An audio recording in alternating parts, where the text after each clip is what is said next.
માતા જય સોમનાથ. મારું નામ ચૌહાણ નરસિંહ ભૂપતસિંહ, તાલુકો કાલોલ, જિલ્લો પંચમહાલ.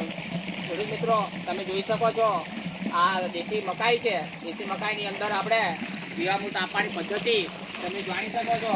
તો આપણે આ ઢાળિયા પદ્ધતિથી આપીએ છીએ. તો આ સૌ પ્રથમ આપણે આ જીવામૃત બનાવી છે. જીવામૃત આપણે નળ સાથે રાખ્યો છે. નળની અંદર એના પ્રમાણમાં આપણે છોડવાનું છે પાણી ઢાળિયા સાથે. તો આ પદ્ધતિ તમે ખેડૂત મિત્રો વાપરી શકો છો. તો દર 15 દિવસે આપણે પિયતે પાણી આપવાનું છે મકાઈની અંદર.